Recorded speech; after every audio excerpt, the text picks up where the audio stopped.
యేసు ప్రభు వారు జన్మించినప్పుడే ఆయన మనందరి కొరకు మరణిస్తాడు, ఆయన మనందరి కొరకు తన జీవితమును సమర్పిస్తాడని ఆయనకు తెలుసు. ప్రియమైనటువంటి దేవుని బిడ్డలారా, అందుకనే ఆయన ఏం చేస్తున్నాడంటే తన జీవితమును మన కొరకు సమర్పించినటువంటి వాడైనాడు.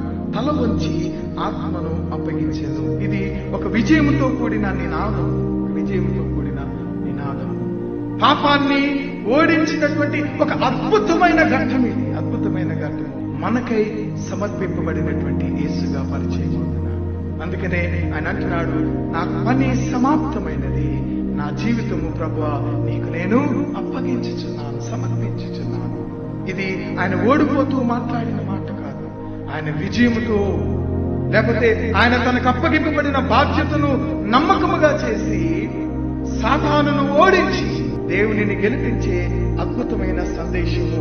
ఈ మాటలు ఆయన ప్రపంచానికి జ్ఞాపకం చేస్తారు.